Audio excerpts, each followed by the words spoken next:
Olá, sejam bem-vindos a mais um vídeo aqui do canal. Eu sou a Gabi Xavier e esse é o último vídeo nesse espaço da minha casa, em que vocês ficam aqui um pouquinho comigo no cantinho, porque estamos com o cenário basicamente 90% pronto e hoje eu vou apresentar pra vocês, provavelmente amanhã ou depois, então fiquem de olho. Logo o canal volta com tudo ao normal, mangás, figures e um ambiente novo numa nova fase. A gente conversa em breve, porque agora a gente vai falar de Demon Slayer ou Kimetsu no Yaiba, episódio 2 do arco pré-segunda temporada, que é o arco do trem infinito. Essa forma que eles acharam de trazer o filme, né, o Mugen Train, pra quem não teve licenciamento no país, pra onde não chegou no streaming, como episódios divididos, trazendo na semana passada um episódio completamente inédito do Rengoku, e agora a gente começou no que foi mesmo o trem infinito. E foi um copia e cola? Não totalmente. A gente teve algumas diferenças, alguns cortes, inclusive, algumas pequenas cenas que eles tiraram do filme, até porque é um novo formato, funciona diferente, não pode seguir exatamente picotando o filme. Tem que ter alguns ajustes e cortes, e também teve cena extra, sim, mas muito curtinho. O que eles disseram é que ao longo desses 6 episódios, se eu não me engano, do filme dividido, eles vão inserir ao todo 70 cenas, 70 cortes novos, inéditos, e a gente teve, claro, abertura e encerramentos novos que deram uma diquinha e também uma esperança no pessoal de que a gente tenha coisas extras nessas 70 a mais, inclusive do passado do Rengoku, coisas que não entraram na adaptação do filme porque elas saíram apenas no spin-off, num mangazinho extra do Rengoku que tem aqui no canal comentado, mas quem sabe não virá também nesses novos episódios antes da segunda temporada em 5 de dezembro. E quando eu falo de cenas cortadas, só pra vocês se situarem, por exemplo, no filme, quando os meninos entram no vagão, primeiro que há muitas mais cenas de transição, porque como filme, outro formato, sobe em créditos, sobe o nome do filme, então tem muita cena de transição do próprio trem, devagar, pra dar tempo de subir crédito, pra dar tempo de subir o título, e também quando eles entram, tem um tempinho maior, o Tanjiro ajuda uma velhinha, isso foi tudo cortado, porque, porra, mais que estejam dividindo em episódios, o tempo do anime é mais acelerado. É isso que eu expliquei no meu vídeo analisando o filme em si. O que rolou nesse primeiro episódio? Lembrando que eu não falo de spoilers nem do filme em si, nem também do mangá, obviamente. Bem, o que acontece nesse episódio é que a galera, o Zenitsu, Inosuke, o Tanjiro e, claro, a Nezuko na sua caixinha, eles entraram no trem infinito, tanto porque um corvo dos exterminadores falou que eles tinham que ir pra ali encontrar o Hashira das chamas, porque alguma coisa errada estava rolando naquele trem, quanto também porque o próprio Tanjiro já queria conversar um pouquinho com o Rengoku, porque ele acabou de enfrentar o Rui, uma lua inferior. Inclusive, se você não lembra direito o que aconteceu na primeira temporada, acabei de soltar um resumo que pouca gente viu, porque deu um rolinho com a notificação, eu tive que reupar por direitos, enfim. Mas durante essa luta, ele usou a Hinokami Kagura, que era a dança do deus do fogo que o seu pai fazia, e mesmo ele tendo uma saúde péssima, ele fazia essas danças, na verdade, esses passos, essa técnica sem cansar, como se ele fosse alguém de saúde perfeita.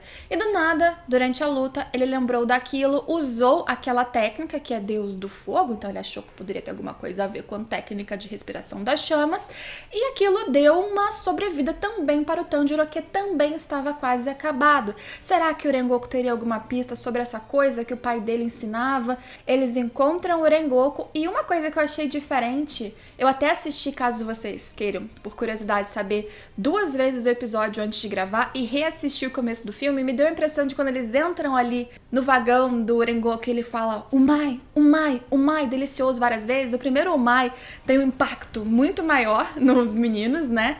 E claro, ele tá comendo as várias marmitinhas que agora a gente sabe o que aconteceu, mas na conversa com o Tanjiro, ele fala que, olha, eu com certeza contaria pra você se eu soubesse o que é essa Hinokami Kagura, a dança do deus do fogo, mas eu não faço a menor ideia. Parece bem legal, mas nunca vi nem ouvi falar. O que deixa o Tanjiro tristinho, mas o Rengoku, com aquele jeito meio esquisitão, né, que o Zenitsu até fica, esse cara aí que é o Hashira das chamas, ele chama o Tanjiro pra ser um Tsuguko dele, que é basicamente ser um discípulo, porque ele sabe que, isso a gente entende melhor mais pra frente também, que o futuro não depende apenas dele, ele é aquela pessoa muito ardente, né, cheia de vida, do nada, parece sempre feliz e olha pra frente, até o Tanjiro fica, o que você tá olhando o tempo todo? Olha pra mim, ele é um uma pessoa caricata, ele é alguém diferente, mas muito forte, claro. Mas o problema do trem infinito já foi mostrado nesse episódio, tanto o demônio que estava por trás de todos os acontecimentos e desaparecimentos de mais de 40 pessoas, quanto também o problema para os próprios protagonistas. Porque eles sentam ali, eles dão o bilhetinho deles, né, do trem pro cara que chega, esqueci o nome disso, mas enfim, o cara do trem. Só que algo nessa atitude dele de marcar as passagens fez com que, através de algum Kekjutsu, que será explicado melhor logo à frente, com que essa galera dormisse, caísse em sonho profundo e ficassem vulneráveis. E a gente tem uma pista muito interessante, isso já no filme, de que eles dormiram, porque quando ele termina de furar a passagem do Tanjiro, o que acontece é que a luz, que estava sempre meio que quase piscando, quase apagando, ela apaga completamente e acende.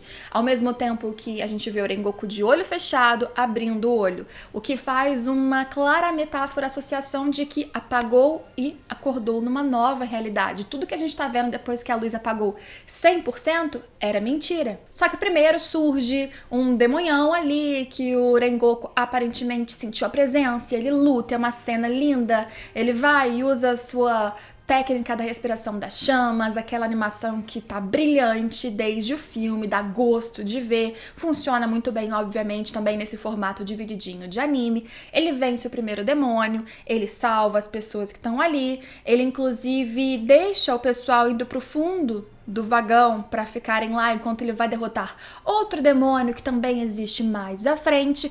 E é nesse momento que ele passa para o outro vagão, né? E os meninos estão meio que sem saber o que fazer, porque o Rengoku tá tomando a frente de toda a ação, ele é muito mais forte, que a gente vê uma cena extra clara, evidente, nesse momento do primeiro episódio, do segundo episódio, na verdade, que não é tão expressiva, mas ela vem, engraçado, não apenas para estar ali, mas ela dá uma pista prévia para quem não sabe o que vai acontecer.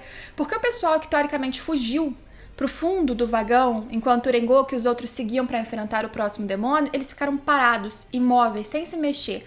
Como se eles só existem enquanto o protagonista daquele sonho tá ali. Mas se quem tá sonhando sai, os personagens daquele cenário que ficou para trás não existem mais. Por isso a luz dá uma piscada e puf, todo mundo some, porque eles não estão ali, porque aquela cena não está acontecendo, porque aquilo tudo é um sonho. E essa rápida cena extra foi extra, inédita, claro. Também não faria grande falta se ela não tivesse ali, mas é um dos 70 momentos que eles estão dizendo que virão para acrescentar nessa nova divisão pré-temporada. O Rengoku enfrenta o novo demônio, dessa vez um outro que tinha uns braços gigantescos. O Inosuke tenta enfrentá-lo, mas ele não é capaz, então o Rengoku vence, todos ficam admirados, implorando pro Rengoku para eles serem os pupilos dele, todos circulam. Nessa hora eu até acho que o Rengoku parecia estar sonhando, até porque é o olho dele que fecha e abre, mas independente disso, se eles estão compartilhando um primeiro sonho ou se é apenas do Rengoku, faz sentido que o primeiro momento de sonho deles seja ali no trem onde eles estavam quando adormeceram, porque como o próprio demônio da lua inferior que vai aparecer depois fala, eles vão cair ainda num sonho profundo, que é o que ele precisa para que os exterminadores fiquem vulneráveis. Mas sabe quando você de repente dá um cochilinho, apaga num lugar que não era para você apagar? E pelo menos comigo é muito comum que você sonhe com aquele próprio lugar, ou quando você tem que acordar logo e aí você sonha que você tá atrasado, você sonha com aquela realidade. É claro que distorcida, algumas coisas diferentes, pelo menos meus sonhos são sempre meio psicodélicos, mas você sonha com aquela realidade que você estava logo antes de adormecer. Até que eles vão cair num sonho profundo, e nesse episódio a gente só vê o sonho profundo por enquanto do Tanjiro. E aí, claro, a gente vê também que, acho que era maquinista, enfim, o cara que tava grampeando as passagens, ele tava também envolvido nessa ação porque ele queria sonhar com a mulher e com a filha que morreu. Ele queria adormecer nessa ilusão e viver nessa ilusão feliz que o demônio que tava naquele trem podia propiciar. E por isso ele ajudou a fazer esses exterminadores também adormecerem. Só que existem outras pessoas, uma galerinha jovenzinha que parece que tá acabadíssima, inclusive, super, sei lá, com olheira, rosto abatido, e eles todos também estão ajudando um demônio, aparentemente por algum fim para eles, né? Eles terão alguma coisa em troca, isso vai ser explicado um pouquinho melhor, quem não sabe, aguarde um pouco. E o papel deles é esperar que os exterminadores adormeçam mais profundamente, pegar uma corda e amarrar neles, uns aos outros, sem encostar, para não ter risco dos exterminadores sentirem a ameaça de algo vinculado a um Oni e acordarem, porque eles têm um instinto muito forte. E parece que o demônio do sonho, o demônio da lua inferior, como aparece em um dos olhos dele num close nesse episódio já, ele sabe que existe em todo ser humano um lado muito frágil que move as pessoas, mas também é seu ponto fraco, que é o coração ou o centro da alma. E aparentemente isso poderia ser destruído de alguma maneira através dos sonhos. A gente não viu ainda todo o mecanismo de como isso acontece, mas a gente vê que existem humanos ajudando esse demônio por algum fim, por algum motivo, e esse demônio está ainda calmamente movendo as peças através dos seus, entre muitas aspas, aliados ali, né? Ele faz aquele mantra que é quase como uma cantiga de ninar, mandando os exterminadores dormirem bem, dormirem tão relaxados que eles esqueçam de respirar para morrer felizes durante o sonho. Que coisa maravilhosa, não é mesmo? E aí sim, o gancho que esse episódio deixa é o momento em que a gente entra no sonho profundo do Tanjiro. E o sonho profundo feliz do Tanjiro é voltar para casa, ver sua família, seus 4 irmãos que morreram, sua mãe, todos vivos e esperando, como se ele tivesse ido vender carvão lá no primeiro episódio, voltasse, estavam todos lá. Nezuko não aparece nesse sonho ainda, e olha só, a mesma reação que poderia acontecer com alguém que tá tendo um sonho muito vívido. Primeiro a gente tá na camada do sonho superficial, que é o que eu comentei, que eles estão ainda no trem, aí ele entra no sonho profundo, e assim que ele entra e ele vê os irmãos vivos, ele tem um choque, ele chora, ele fica assim, emocionado, porque na realidade ele sabe que eles morreram. Só que o sonho é tão real, é tão assim vivo mesmo, que a coisa se inverte. E ele chega em um momento e fala, nossa, parece que eu vivi um pesadelo. A realidade dele, que é super triste, passa a ser o sonho e aquilo vira o seu mundo real, porque é tudo aparentemente muito bem construído, muito tátil, muito realista. Ele tá sentindo a presença da mãe, dos irmãos, e ele tá comendo, e ele tá brincando. E isso dá uma coisa muito estranha no meu coração também, como espectadora, porque ainda mais agora que eu reli e fiz o resumo, vai assistir depois, tá interessante, 20 minutinhos só pra relembrar tudo, mas a gente lidou com esses personagens 1 minuto e logo em seguida, na próxima cena, eles apareciam trucidados.